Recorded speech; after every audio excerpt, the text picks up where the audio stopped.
Hey cats, my name's EDDBUD. I'm running the Brighton Marathon on the 2nd of April 2023. Today I've got my pre-race rundown for you. I'm talking training, I'm talking the route, trains, and even shoes.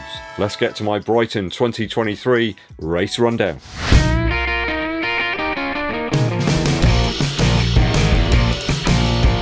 Hey people, we're close on 40,000 subscribers and you can help us. Hit that subscribe button and click the bell below for notifications. Also give this video a thumbs up like and share it with your running buddies.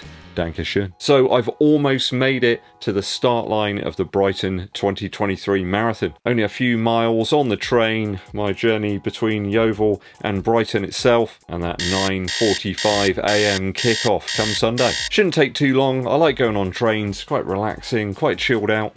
You can get yourself a Kit Kat, maybe a coffee, and just enjoy the beautiful English countryside. What's not to like? Excited isn't the word, people. My very first marathon race, I'm really looking forward to it, I think. I did get one of those pre-marathon sort of paranoid moments, like I could feel this strange sort of sensation in my left hip, and I was convinced, you know, that was it, and I just completely blown it. All I did was stand up and get up off the chair, maybe getting off the sofa a little bit too quickly.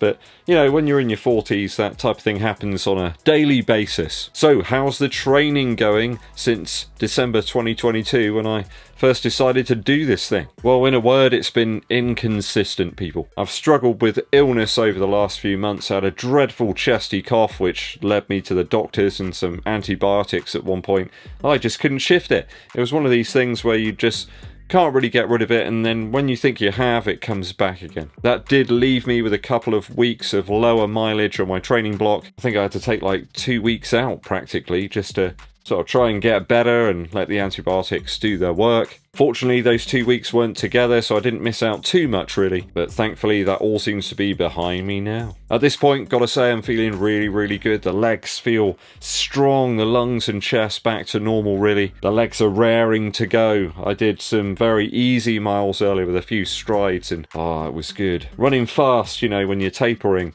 it just feels really great. It sort of puts your mind at ease a little bit. Thankfully, I was always able to get those longer runs in, going up from 12 through to about 20 miles. Base fitness is certainly on point now. There's lots of things on the Garmin that are looking very positive. Getting those easy miles in the bank every week is the key, really. Building up that aerobic base and throwing in some sporadic speed sessions once a week just to spice things up a little bit. I've noticed that my resting heart rate has now fallen back to about 49 beats per minute. I was pretty much there about a year ago, but yeah, getting COVID and all sorts of other things, it really sort of hit my fitness. I think I'm back to pretty much where I was now, around about the Yeovil half marathon in 2022. Fitness at a good level, so bring on the Brighton Marathon. I think the biggest hurdle for me during the training block was actually locking into that marathon pace, which for me is going to be 7 minutes 30 seconds per mile, which is about 4 minutes 40 per kilometre. That's going to bring me in around about 3 hours and 15, hopefully, you know, with a following wind or something. I think I've just about got that pace as a preset now. I can pretty much lock it in. Feels like I'm working, but a sustainable level that I can keep up over the course of the marathon route. It's certainly feeling a little bit more natural to me now. A few viewers have mentioned that they think I can probably do better than that. Well, this is my first marathon. I don't want to make a real pig's ear of it. So I'm going to go out solid, just try and keep at that sustained sort of pace. Ease into it over the initial miles. I don't want to go crazy. The Garmin suggests that I'm in for about 6 C temps on the day. I think that's going to rise up to about 9 degrees C by about midday, so that's a little bit before I finish, so it should be fine. It's pretty much ideal temperatures really for racing. The race gets going about 9:45 for people in my wave, and they reckon on getting there for about 8:30 to Preston Park, which is where it all kicks off. Now the wind could be an issue. It's about 14 to 15 miles per hour, I think, coming from the north. Of course, going to be out by the sea a little bit, so it's going to have a bit of an effect, I would assume, perhaps a bit later on in the race. Though in fairness, I've been out running in much worse conditions than that. It seems like there's been some really dreadful days, certainly very windy in Yeovil. Let's hope it doesn't follow me down to Brighton. Main bonus here though is no rain over the course of the race, so it's looking very clear at the moment. I say very clear, it's going to be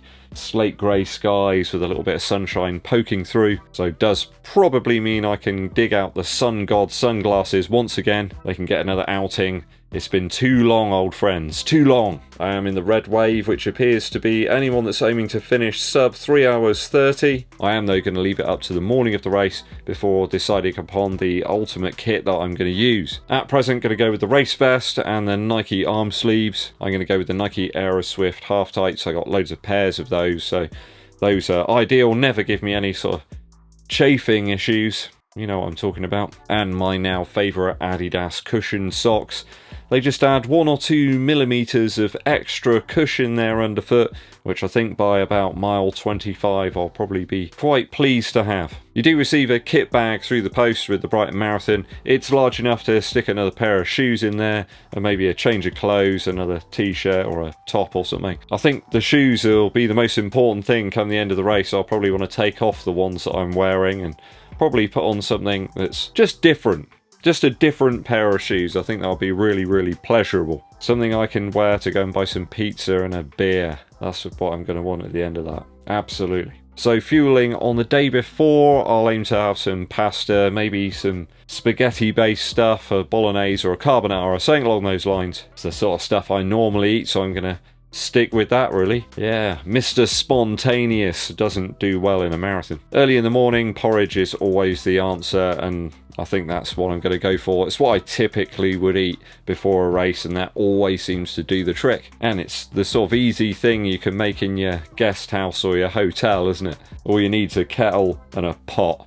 Oh, and a spoon, I suppose. Making sure I've taken on a reasonable amount of water. Not too much. I don't want to be like a running water butt. Just enough to keep me hydrated and get me over to Preston Park. That's what I need. It's a constant battle, isn't it, in the morning before a race of making sure that you've used the facilities, and then when you get to the race, using the facilities, and then, you know, when you're queuing up, perhaps before the race is going to start, you're thinking about using the facilities again. Let's hope that there's lots of them. I don't want a repeat performance of 2021 at the Bristol Half Marathon, where I just about made it to the start line in time. That was just quite ridiculous, really. Just not enough portable toilets there for everybody. I mean, there's plenty of toilets on the course, but who's going to want to be sat in one of those, you know, while the timer's going? Nobody. Around the course, I'm going to stick to my tried and tested Science in Sport gels. They seem to work for me.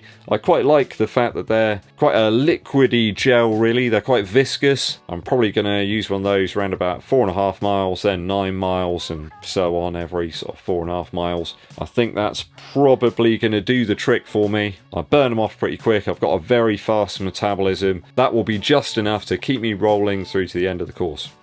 Fingers crossed. And there's loads of water on the course too, so I'll grab a bottle, maybe round about 8 miles or something, and then just take some sips of that when I need it. I think there's loads there. It shouldn't really be too much of an issue. I'm hoping that they'll be well stocked. Certainly if I'm a little bit closer to the front. I mean, I'm not talking the front, but you know, a little bit closer to the front. I got a really good lightweight belt that I'm going to use to take some of those gels in, though I will put some of them in the larger pockets of my AeroSwift half tights. Those pockets at the back of those Nike tights are ideal really in size for those Science in Sport gels. Though remembering to start off the terrible section at the top, I always seem to struggle with those, and I have to get Kev Burton or Al to open them up for me while I'm doing a long run. I won't be testing out any of the other drinks or gels around the course. I think that's a recipe for disaster. Taking in things that your body isn't really used to is just a really bad idea on a marathon. It's going to be hard enough as it is, so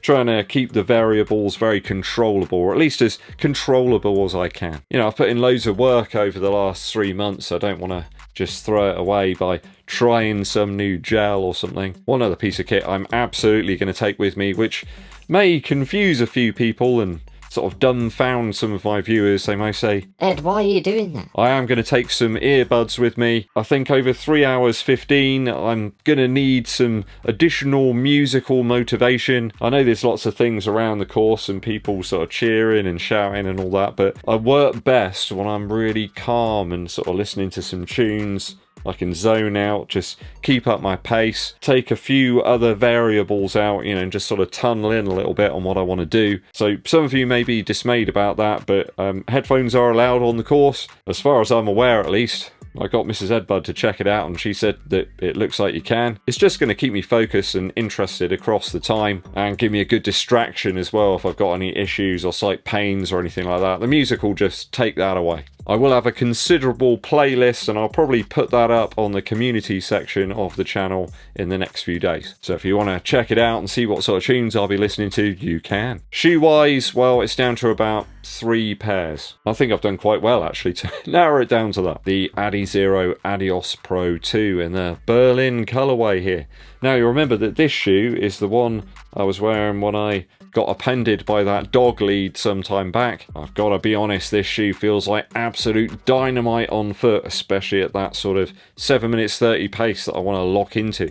So this one will be coming with me. It's also one of the freshest shoes I've got in terms of mileage. I think it's only about 40 miles into this one, so it's just nicely kind of bedded in right now. This one is starting to feel a little bit better for me now. I've got some more miles into it. I think it's becoming a little bit less rigid. It just feels a little bit more comfortable, I suppose. Although I am having to use a slightly thicker sock, or the upper just feels really odd. So the VAPORFLY Next Percent 3 will be coming with me too as a possible option. And last but not least, the PRIMEX STRUNG as well. Now I've got about 130 odd miles into this shoe, but it just feels better and better all the time. So why would I not want to run a marathon in it? A few of you might say, oh, you shouldn't use that, it's an illegal shoe. Oh no, elite runner. I'm just a bloke who's gonna do his best. So yeah, I'll take this one along with me and see how I feel. So 3 great options there. I'm going to leave it right up to the morning of the race to actually decide what I'm going to use. I know I can run at that sort of pace that I want, at the speed and the effort that I want in all 3 of those shoes, so I don't see why any of them won't work. Current feeling is the ADIOS ADIOS Pro 2, but I want to see how I feel come race day.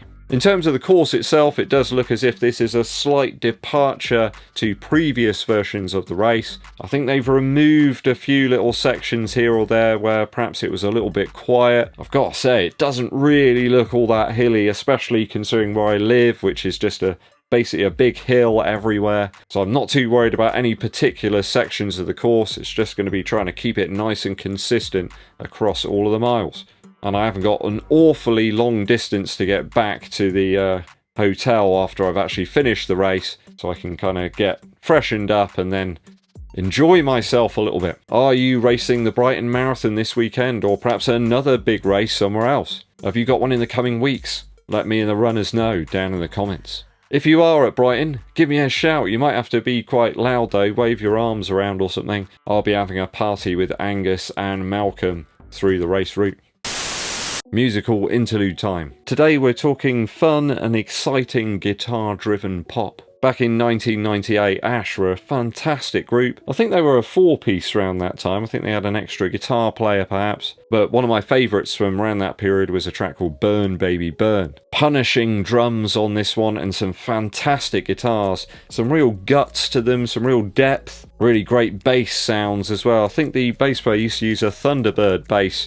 You get some really nice string noise on some of this track. Wonderful chord changes here as well. Quite an emotional song, but one with lots and lots of drive and lots of energy. I'll probably end up putting this one into the Brighton playlist. Burn Baby Burn by Ash. Thanks for tuning in, people, and for all the best wishes as well. They are much appreciated. Hit us out with a super thanks down below if you've perhaps got a question that you want to get straight to me. Hit that subscribe button and give this video a thumbs up like.